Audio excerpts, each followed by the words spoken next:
Bagamat, bagamat sinabi po na maaga ang simula sapagkat may gagampanan, ngunit sadya pong ganyan bilang ang tanong ko naman po noon sa Panginoon, Ama, paano po ako may pamilya? Apasubali ko, kanya-kanyang partisyon ang gagampanan. Yung po pag-desisyon kahapon na maagang gampanin, meron po pala akong schedule na para sa pampamilya na hindi ko po naalala. So, schedule po iyon na dapat kong gampanan nitong araw na ito. Dahil noong isang linggo pa po pala yun naka-schedule na basta po, kaukulan naman po yun sa, hindi ko pa po pwede kasing ihayag. Kaya kasama ko po yung aking dalawang alagad dun sa pinuntahan namin. So, ibig sabihin po ay, mayroon po akong ginagampanan na kumisan na isasantabi yung pamilya. Pero kailangan pong ibigay, hindi pwedeng isang tabi dahil may oras po yun. Kaya inuna ko po yung kanina. At hindi naman po maaring ura-urada pagdaka kung may kausap ka pa ay tumakbo ka na. Sabi nga po, di po ba? Kaya naantala po. Sa madaling salita po, ang bawat ginagampanan ng isang tao, kung mabuti, nakabubuti sa Diyos. Ngunit kung masama, nakakasama, pantao po yun, pangdemonyo at panglupa. Ang gampanin pong natutunan ko sa Panginoon, kapag ika'y tumutupad, hindi ka aligaga.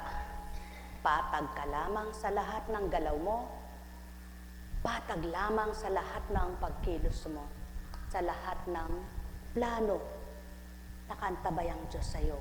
Anda-anda na mong magagampanan na hindi ka parang hilong-talilong. Di mo alam kung saan ka susulong, di mo alam kung saan ka sapagkat ginagawa kanyang kampante. Kampante.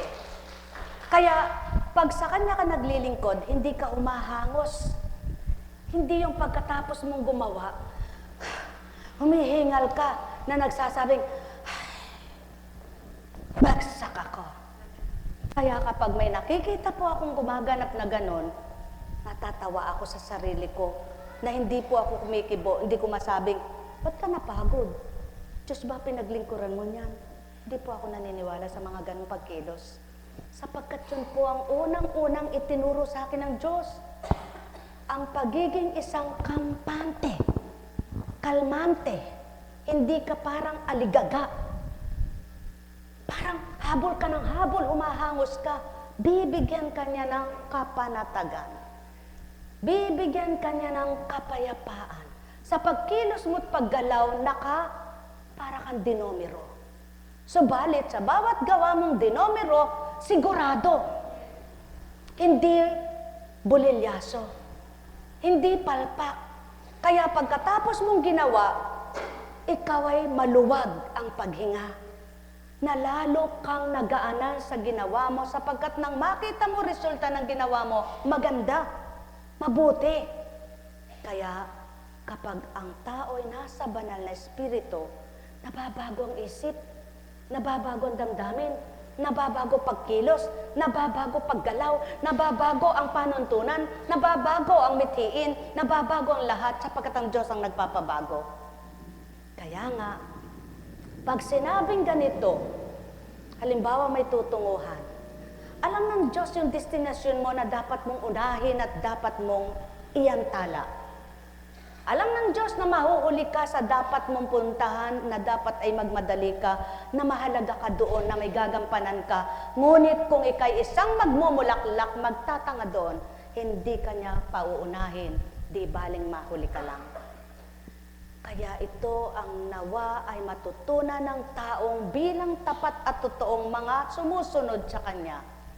Kaya kung kayo po ay tunay na kumilala na sa Ama at nakadama na sa Kanya, ano man yung naririnig nyo sa kapwa nyo, patag ang loob nyo. Panatag kayo at payapa ang isip nyo, naluluha kayo bilang pagkatao. Ba't ganyan ang kapwa nyo? Ba't ganun ang kapwa mo? Naluluha ka, hindi sa pagkainis. Hindi sa galit, naluluha ka, bakit ganyan ang kapwa mo? Sapagkat Ang tao ay tao, ang Diyos ay Diyos, at ang Diyos ay Espiritu. Kaya ang Diyos Espiritu kapag nasa tao, ang gawa niya ay patag lang, kalmante lang, kampante. Kaya nga, nahuli man, may magagawa pa rin magaling. Sapagkat ang bawat kahulihan, may kabutihan man din, natutup din, maganda pa rin ang kahihinatdan. Buhay ba ang Ama? Yan nawa ang maging damdamin ng bawat isa, yan nawa ang maging kaisipan ng bawat isa upang makatapos na kayo sa dating gawin ninyo. Upang malisya na kayo sa dating kung sino kayo, upang may saayos na ng Ama kung ano ang dapat isaayos sa inyo at kayo mismong magagaanan at maluluwagan sa lahat ng dating hirap, bigat ng loob at isipan. Sapagkat siya mismo ang magsasaayos at magbibigay kapanatagan sa lahat ng tama't tumpak niyong gagawin sa inyong buhay. Kaya nga ang sabi niya, huwag mo sakupin ang di mo kakayanin. Huwag mong gawin ang di mo pa alam, sapagkat kapag ito'y minithi mong tupdin at di naman iyo, at di para sa'yo, mahihirapan ka lang.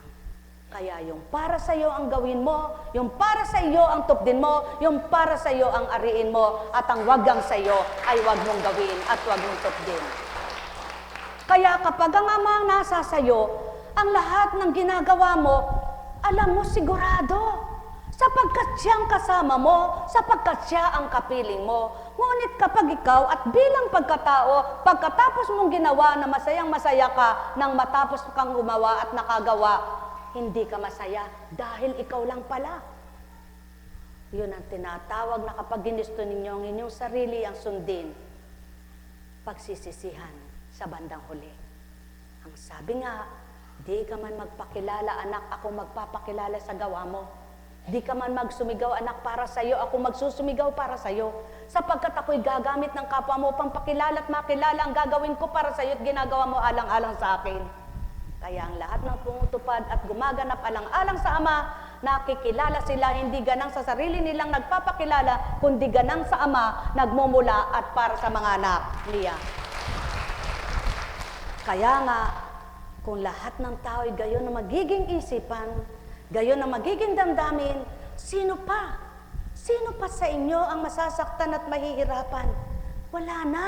Sapagkat naroroon na kayo sa kapanatagan ng kalooban at payapang kaisipan dahil at nang dahil sumasa inyo ang magbibigay ng kapayapaan. Ang magbabahagi ng lakas, ang magbibigay ng talino, ang nagtuturo ng mabuti, ang nagbabahagi ng maganda, ang nagpapatupad ng kabanalan at sinusunod naman ninyo dahil sumasa inyo ang Espiritu ng Ama. Mahal na mahal ko kayo. Tuwiran kong tinuturan, napakainam at napakaganda, namasdan at masilayan. Ang isang grupo ay magkakasama at nagkakatawan at nagkakaisa, kaysa watak-watak na para silang isang sasakyan na naputulan ng na tinatawag nila. Kaya hindi umandar, nagkawatak-watak. Kaya sakay ng isa, baba ng isa, sakay ng isa, baba ng isa. Pag kayo kasama sa kalooban ng Ama, isang direksyon ang hinahakbangan nyo. Isang patutunguhan nyo at isang kahihinatnan nyo, isang sasapitin nyo at isang kasiyahan kayo. Kaya maligaya ang puso nyo.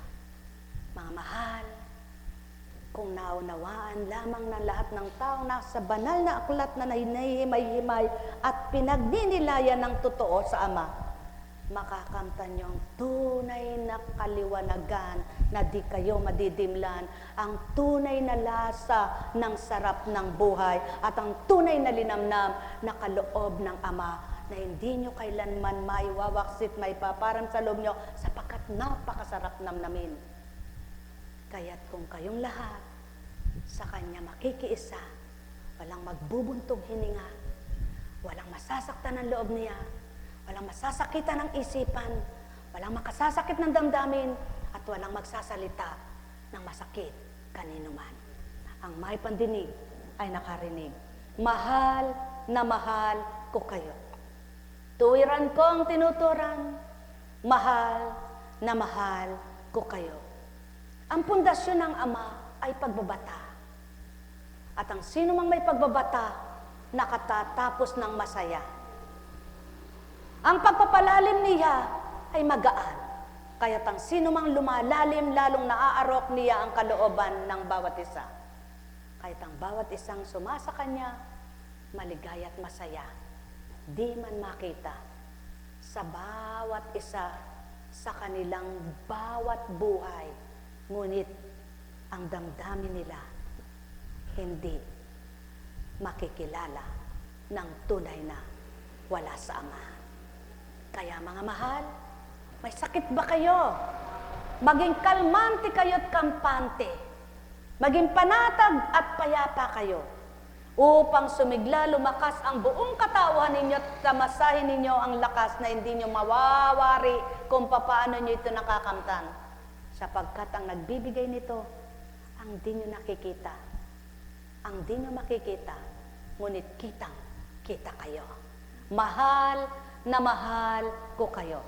Tuwiran kong tinuturan, mahal na mahal ko kayo. Kaya nga't kapag ang Espiritu ng Ama ay nasa sa inyo, hindi kayo mabulusok mag-isip, padaskol-daskol magsalita, at paura-urada, wala namang tama. Bagkos, ang lahat ng inyong dinidesisyon sa buhay nyo, pinagnilayan nyo kung dapat gawin, pinag-isipan ninyo kung dapat gagawin, at nang matanto ninyong hindi pa marapat, sarili nyo'y pipigilin. Ang may pandinig ay nakarinig. Mahal na mahal ko kayo.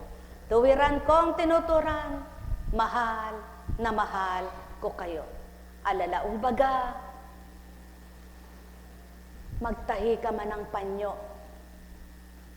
uunahin mo ito sa gitna, hindi sa sulok. At pag tinahi mo ito, ang bawat sulok, magpapanagpo sila. At kapag nagpanagpo na sila, bawat sulok ay maganda. Ang hubog, pantay sila. Kaya kung kayo ay bubuo ng buhay ninyo, pakasiguraduhin nyo, nakasentro ang Ama sa inyo. Mahal na mahal ko kayo. Tuwiran kong tinuturan, mahal na mahal ko kayo. Sapagkat ang bawat araw, walang magagawa ang sinuman kung hahadlangan at sasalansangin ng Amang makapangyarihan. Subalit, wala man kayong kakayahan, wala man kayong kaya. Kung ang Ama'y nasa inyo, lahat ay kakayanin nyo. Dahil sa Kanya na may kakayahang binibigay sa isa't isa. Mahal na mahal ko kayo. Tuwiran kong tinuturan, mahal na mahal ko kayo. Nekkaramaniyahanam, nekkaramaniyahanam, nekkaramaniyahanam. Buhay ba ang Diyos? Tapat po ba ang Diyos? Dakila ba ang Diyos? O kay sarap ng mabuhay dito sa sandaigdigan. Ang bawat araw mo'y namnamin sa puso mong buhay. Yaong Amang nagmamahal, nagbibigay ng lubusan, ng kasiyahan at kagalakan sa inyong kalooban. Gawin niyong dapat sa buhay, ang Ama ang pangunahin. Taglay niya ang lahat upang kayo ay alayan. Nang kung ano ang sa inyo ay mahina sa katawan, upang kanyang palakasin at inyong kamtan. Yamang kayo'y anak niya, magnilay at magbulay, magtanto kayo sa lahat ng binigkas ko. Binahagi na marapat upang sa inyo ay magbukas. Diwa ninyong taglay upang pagnilayan kayo ay masyahan. Ang may pandinig ay nakarinig. Nekaramaneyahana, nekaramaneyahana, nekaramaneyahana.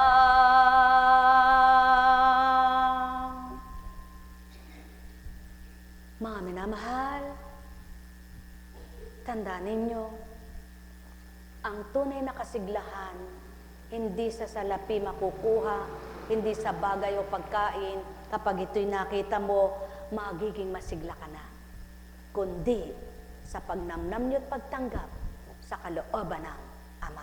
Pagpalain kayo. Buhay ba ang Diyos? Tapat ba ang Diyos? Totoo ba ang Diyos? Nasayang ba ang oras nyo? Sayang ba pagparito nyo? Kung lagi lamang ang isip ay payapa at puso ay masaya, siglay sasayo, anak ng Ama na mahal nito. Buhay ba ang Diyos? Kaya sa inyong lahat, inaagaw ka ba ng tukso para magalit ka? Inaagaw ka ba ng tukso para magdamdam ka? Inaagaw ka ba ng tukso para magmura ka? Inaagaw ka ba ng tukso para magsisigaw ka? May Ama ka, alalahanin mo. May Kristo ka, alalahanin mo. Buhay na sasayo ang Espiritu kapag tinanggap ng puso mo. Kaya't ang lahat ng iyon ay pipigilin niya upang magawa mong magtimpi sa sarili mo. Pagpalain kayo. May sakit ka ba? Nararamdaman mo nararamdaman mo masakit? At sabi mo, mamamatay na ako. Huwag mo sabihin yan. Kung hindi mo oras, kahit dumain ka ng dumain, hindi ka pa mamamatay. Buhay ba ang Diyos? Buhay ba ang Diyos? Ano ang masasabi mo dapat at anong dapat sabihin mo? Diyos ko, Panginoon, kaawaan mo ako. Panginoon, ako nawa'y pakinggan mo.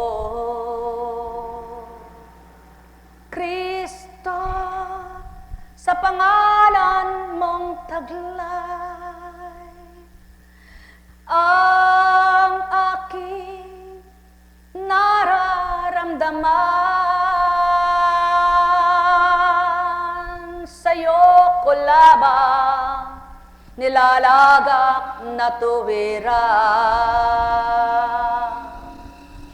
Pagkat batid kong ikaw ang sa'kin ay magbibigay lunas, lakas at tapang ng aking kalooban ay aking tatamuhin. Ito'y maiibsan. Panginoon, ako nawa'y pakinggan mo.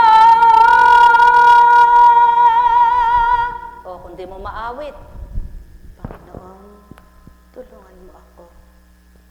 Ikaw lang nakakakilala sa sakit na kababatid ng nararamdaman ko.